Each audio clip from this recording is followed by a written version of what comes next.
Amados hermanos, que el Señor nos bendiga en esta tarde. No quisiera dejar pasar por alto una fecha tan importante. Por eso, queridas hermanas, doy gracias a Dios por vuestras vidas.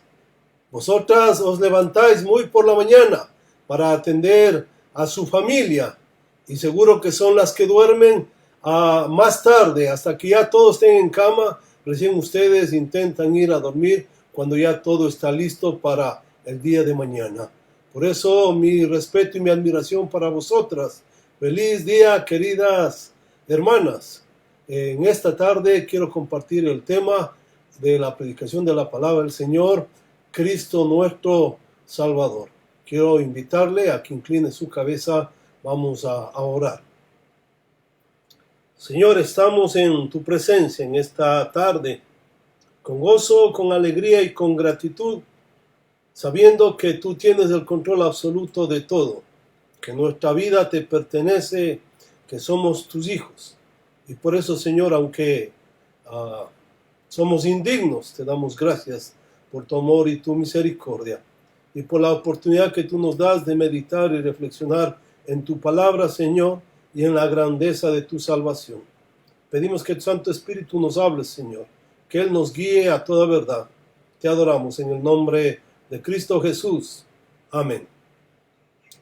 Queridos hermanos, la Biblia dice que Dios vio al hombre perdido, confundido, que va camino al infierno. La Biblia también nos dice que Dios en su amor y en su misericordia decidió enviar a Jesucristo a nacer en esta tierra para buscar y salvar al hombre perdido. Dios anhela salvar al hombre, ese es su deseo. Por eso en 1 Timoteo capítulo 2, versos 3 y 4, el apóstol Pablo nos dice: porque esto es bueno y agradable delante de Dios nuestro Salvador, el cual quiere que todos los hombres sean salvos y vengan al conocimiento de la verdad. Ese es el deseo de Dios, quiere que todos sean salvos, que todos vengan al conocimiento de su palabra, de su verdad. Dios quiere que todos sean salvos. Pero luego de salvarles, el Señor los deja en la tierra para que el mundo vea cómo se ve un pecador salvo y podamos admirar su poder.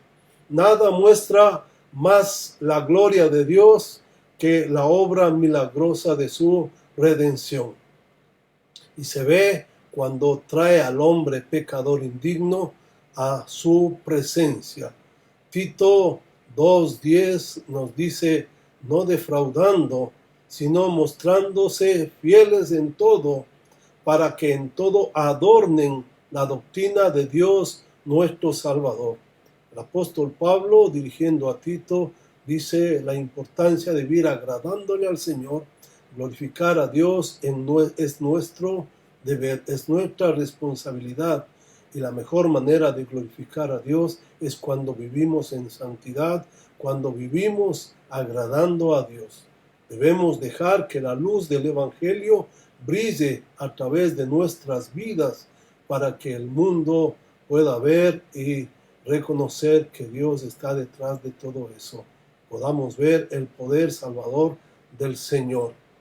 Glorificar a Dios, hermanos, es nuestro deber. Pero la pregunta surge en medio de esto: ¿de qué nos salva nuestro Salvador? Déjame compartir en esta tarde 3 razones importantes de 3 cosas que el Señor nos salva. La primera tiene que ver que el Señor nos salva de la paga del pecado. Romanos 6:23 dice: porque la paga del pecado es muerte, mas la dádiva de Dios es vida eterna en Cristo Jesús. El apóstol Pablo dice que la paga del pecado es muerte, o el sueldo de nuestro trabajo es muerte. Esta muerte es eterna en el infierno. Y si nosotros no confiamos únicamente en Cristo como nuestro único Salvador, seremos condenados. Jesús habló varias veces del peligro de ir al infierno, al fuego eterno y al castigo eterno. Por eso Pablo enfáticamente quiere mostrarnos la bondad y la misericordia de Dios. Pablo dice que el regalo de Dios es vida eterna a través de Cristo. Cristo nos libera de esa muerte eterna, de esa muerte aterradora. Tito 2:11 dice, porque la gracia de Dios se ha manifestado para salvación a todos los hombres. La gracia de Dios se ha manifestado para salvar a los hombres. La gracia se ha manifestado cuando Cristo nació y vino para morir y salvar a los pecadores. En su infinito amor, Cristo vino a salvar a toda la humanidad. Hay la posibilidad de que todos puedan llegar a ser salvos. Juan 3:16 creo que es el versículo quizás más conocido, porque de tal manera amó Dios al mundo que dio a su Hijo unigénito. La gracia del Señor se derramó, su amor se extendió para salvar a todo el mundo, no solamente a unos cuantos, sino para salvar a todo el mundo. Todos tenemos la oportunidad de ser salvos. El apóstol Pablo en 2 Corintios 5:19 nos dice que Dios estaba en Cristo reconciliando consigo al mundo. Dios, al enviar a Cristo a este mundo, mostró su amor, su misericordia, su bondad, y a través de Cristo ofrece la salvación de una condenación eterna.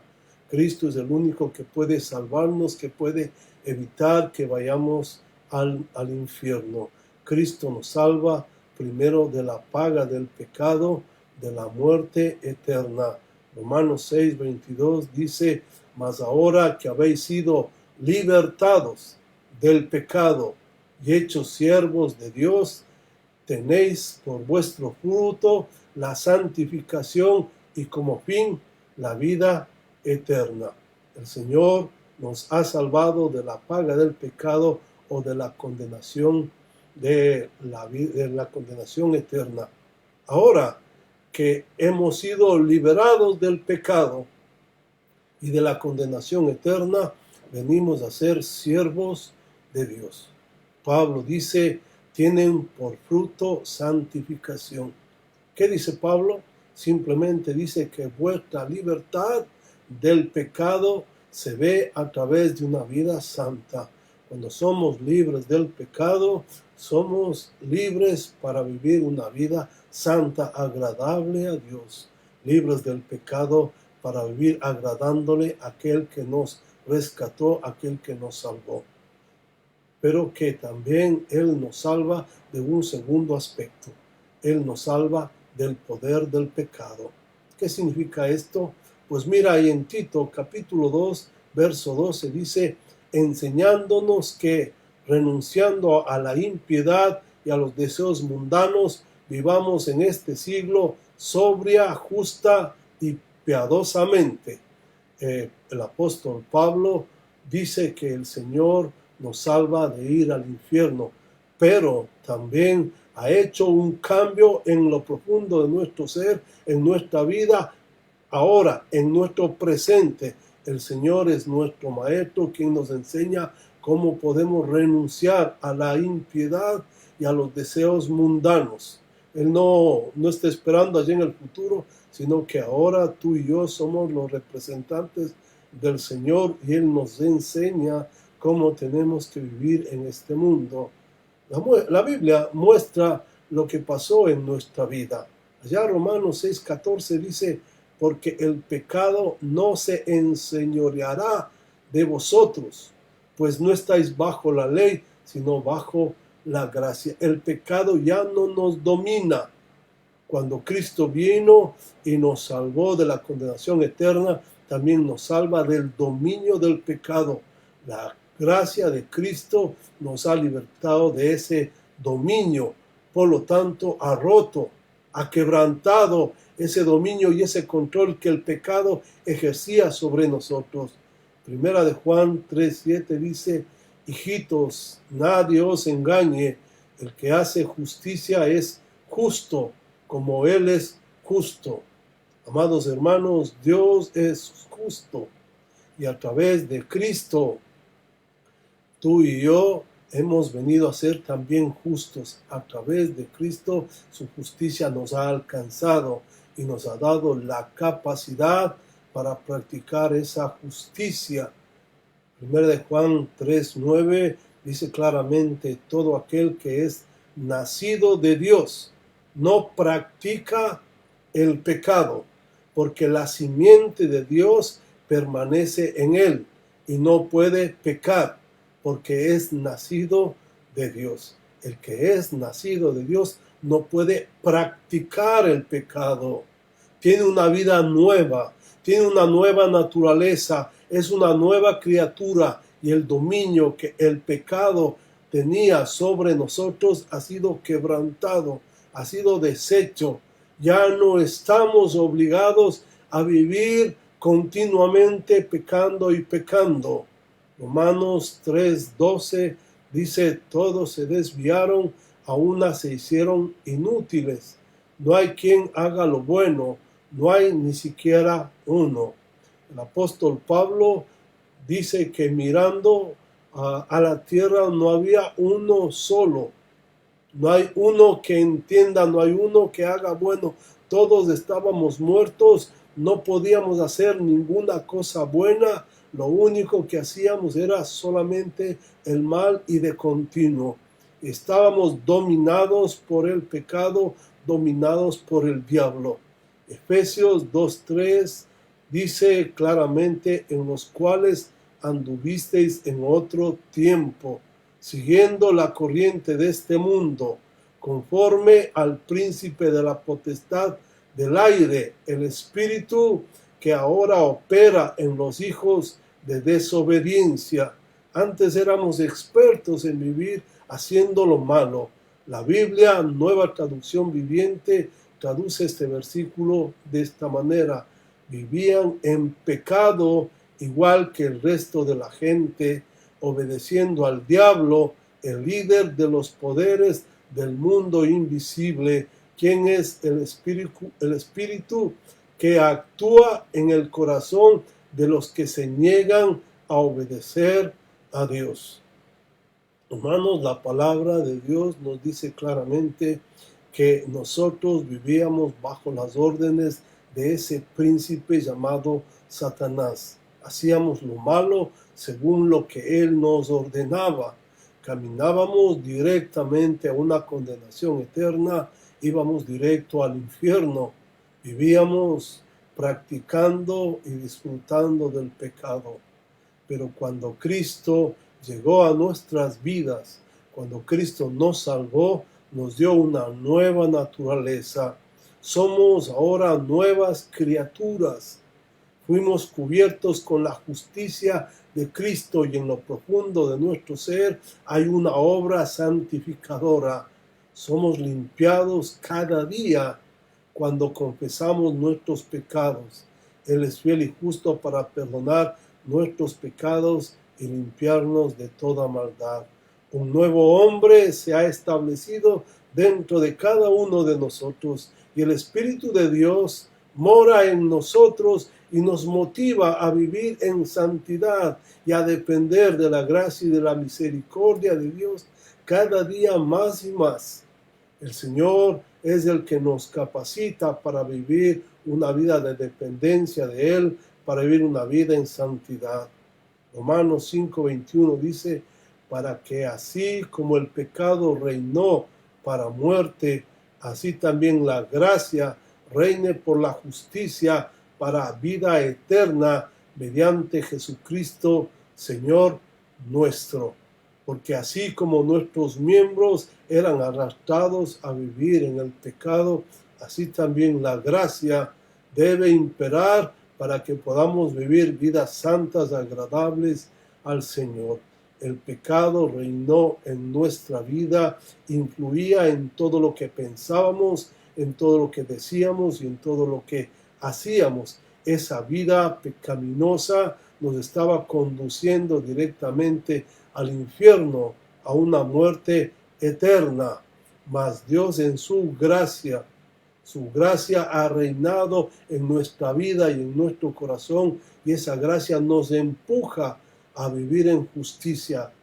Gálatas 2:20 dice, con Cristo estoy juntamente crucificado, y ya no vivo yo, mas Cristo vive en mí, y lo que ahora vivo en la carne, lo vivo en la fe del Hijo de Dios, el cual me amó y se entregó a sí mismo por mí. La palabra de Dios nos dice claramente que Cristo vive en nosotros. ¿Te puedes imaginar esa profunda verdad? Cristo viviendo en lo profundo de nuestro ser, y es Él quien nos mueve a vivir en santidad.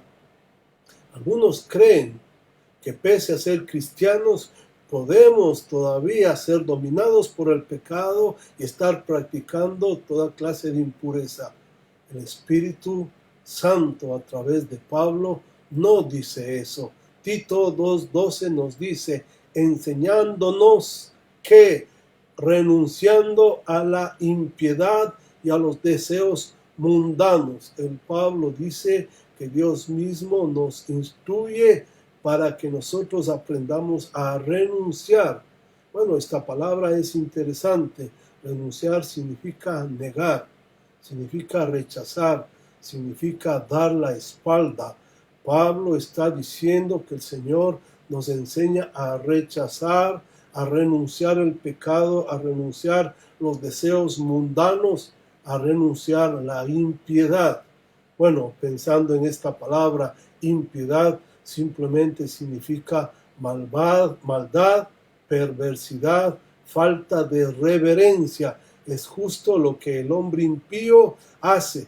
No tiene reverencia, no tiene respeto para con Dios.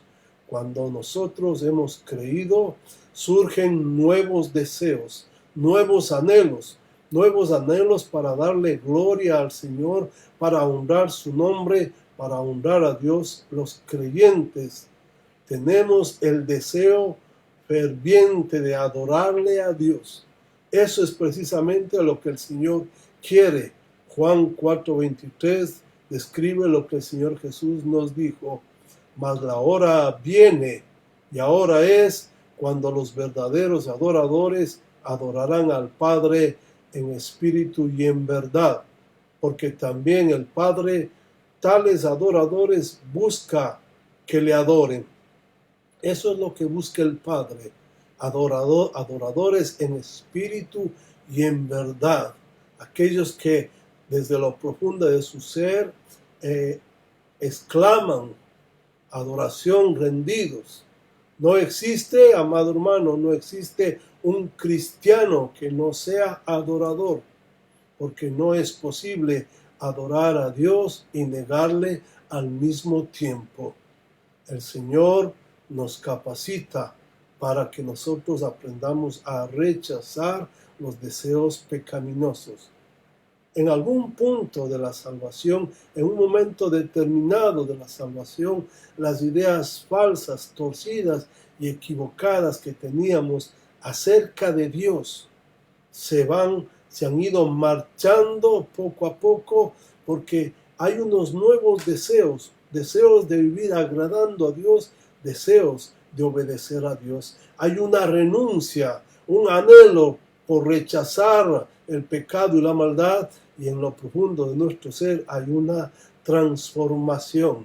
El apóstol Pablo en Colosenses 3:9 y 10 nos dice, no mintáis los unos a los otros, habiéndoos despojado del viejo hombre con sus hechos, y revestido del nuevo, el cual, conforme a la imagen del que lo creó, se va renovando hasta el conocimiento pleno.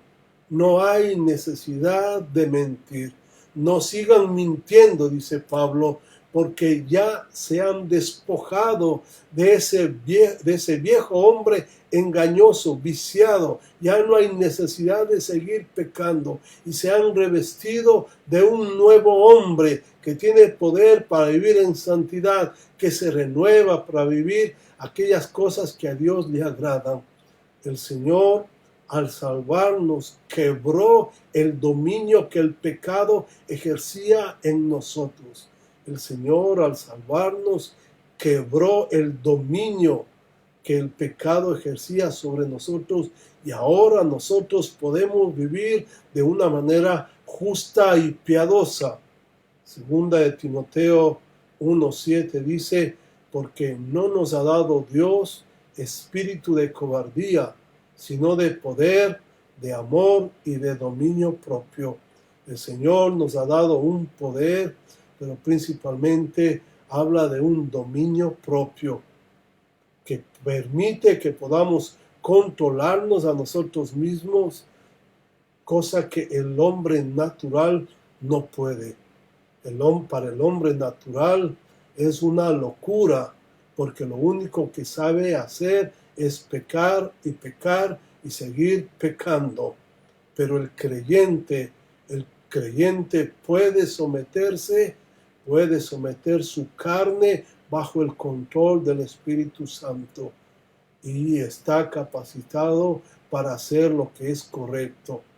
El creyente tiene prioridades, hay cosas más importantes. No hay cosa más importante y trascendental que mi relación, mi intimidad con Dios. El verdadero creyente sabe tomar decisiones que edifiquen y que empujen hacia una madurez. Tito continúa diciendo en Tito 2:12, la parte B, dice, vivamos en este siglo sobria, justa y piadosamente. El apóstol Pablo dice que debemos vivir de una manera justa y piadosa. El creyente sufrió un cambio interno. Antes amaba el pecado, pero ahora tiene la capacidad, el anhelo, el deseo de vivir de una manera justa y santa. El cristiano se ha vuelto respetuoso con Dios. Antes despreciaba a Dios y su palabra. Ahora el cristiano que se ha convertido tiene respeto, amor y temor para el Señor. Le honra y le tiene admiración ante tanta bondad y misericordia. La salvación, amados hermanos, nos libra de la paga del pecado o nos libra de la condenación eterna después de nuestra muerte. Pero también el Señor nos salva, nos libera del poder del pecado, de la influencia que el pecado tenía sobre nosotros. Por lo tanto, no estamos dominados bajo el pecado. Ahora en el presente somos libres para vivir agradándole al Señor. El Señor ha roto la tendencia continua que teníamos de pecar. El Señor ha quebrantado esa tendencia. Primera de Juan 3:9 dice, todo aquel que es nacido de Dios no practica el pecado, porque la simiente de Dios permanece en él y no puede pecar, porque es nacido de Dios. ¿Qué ha pasado en el cristiano? El cristiano ya no practica el pecado porque hay dentro de él una nueva vida que Dios le ha dado. Juan dice, ya no practicamos el pecado.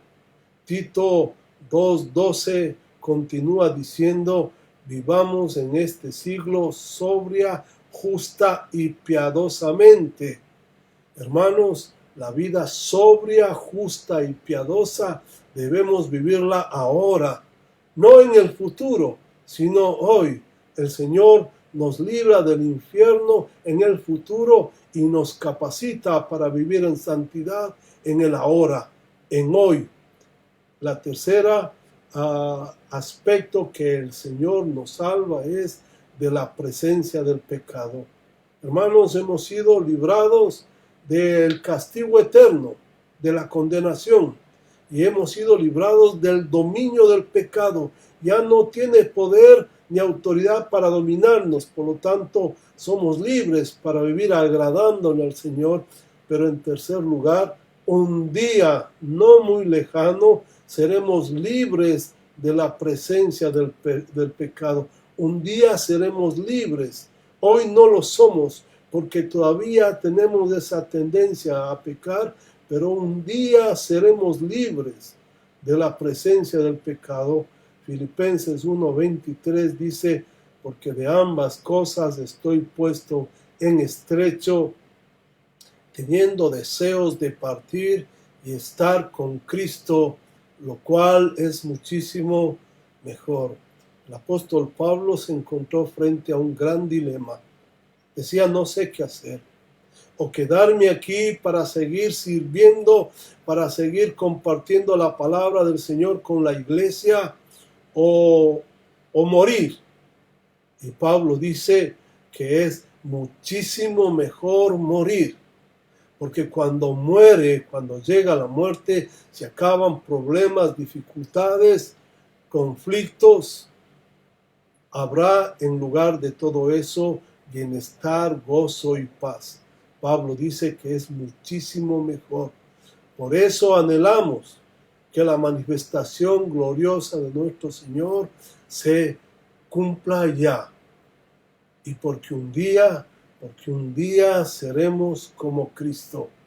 La Escritura dice, porque le veremos tal como Él es, y se manifestará lo que realmente significa ser hijos de Dios. Cuando Él venga, ahí entenderemos a cabalidad todo lo que implica ser hijo de Dios.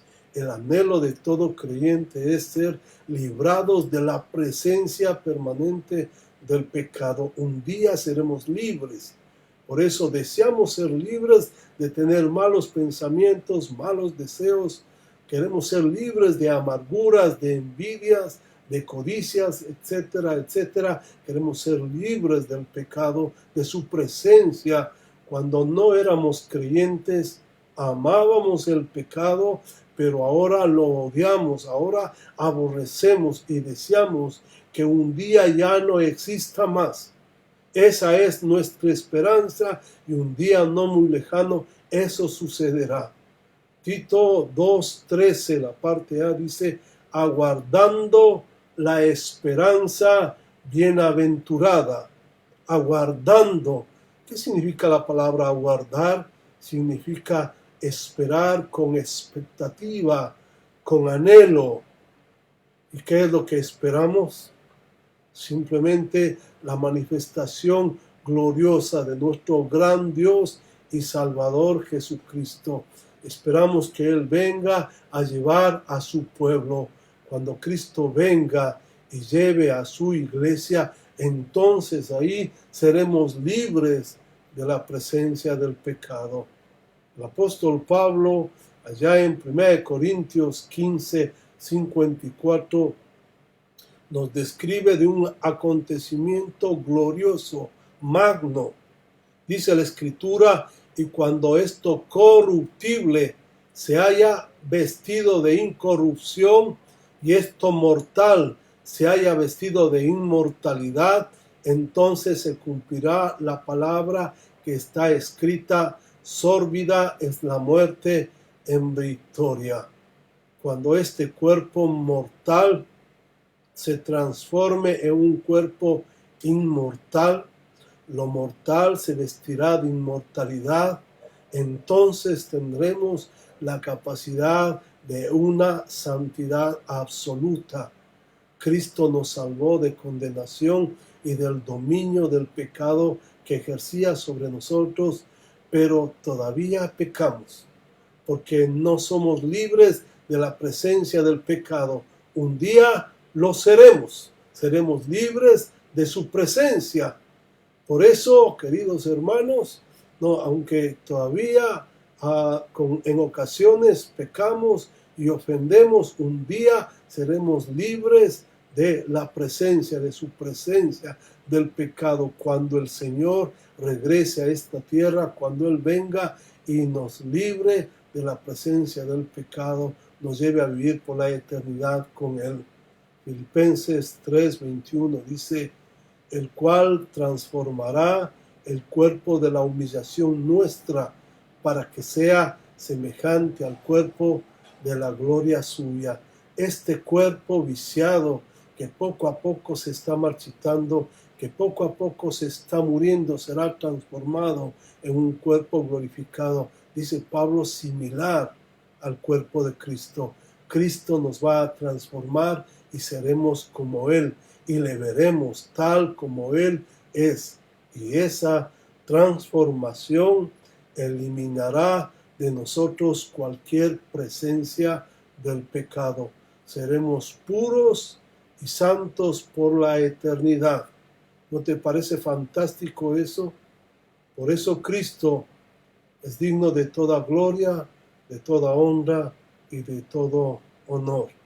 Y le adoraremos a Él por la eternidad. Permíteme, amado hermano, hacerte una pregunta. ¿Tu vida refleja que estás glorificando a Dios? Todavía hay tiempo. Todavía podemos hacerlo. Por eso yo te invito a que medites, a que reflexiones cómo estamos viviendo. Que este punto de inflexión en el que ahora nos encontramos sea el momento propicio, el adecuado para hacer un cambio radical en nuestra vida, para entregarnos por completo al Señor. Te invito a que inclines tu cabeza, vamos a orar. Señor, honramos tu nombre agradecidos porque tú cuando moriste en la cruz del Calvario, Señor, nos perdonaste, nos limpiaste de todo pecado y nos has dado salvación y vida eterna. Señor, también has quebrantado a ese dominio, a ese poder que el pecado ejercía sobre nosotros. Y ahora somos libres para vivir agradándote, para vivir en santidad. Ayúdanos, Señor. Anhelamos también, Dios mío, que un día no muy lejano, cuando tú vengas a llevar a tu pueblo, Dios mío, seremos libres para siempre de la presencia del pecado. Te damos gracias por tu amor y tu misericordia, por darnos el honor de ser tus hijos. Te adoramos, Señor, en el nombre de Cristo Jesús. Amén. Amados hermanos, el día de mañana estaremos subiendo una interesante reflexión. Tiene que ver con el cuerpo de muerte. El apóstol Pablo dijo, miserable de mí, ¿quién me librará de este cuerpo de muerte? Mañana estaremos reflexionando. Espero que tú te aproximes a que puedas disfrutar de ese material. Quisiera una vez más sugerirte, antes de cada prédica, que tú estés cantando, alabando al Señor, preparando tu corazón para recibir la palabra del Señor. Amados hermanos, el próximo día miércoles estaremos compartiendo una vez más la palabra del Señor. Que el Señor te bendiga en abundancia. Nos vemos el día miércoles.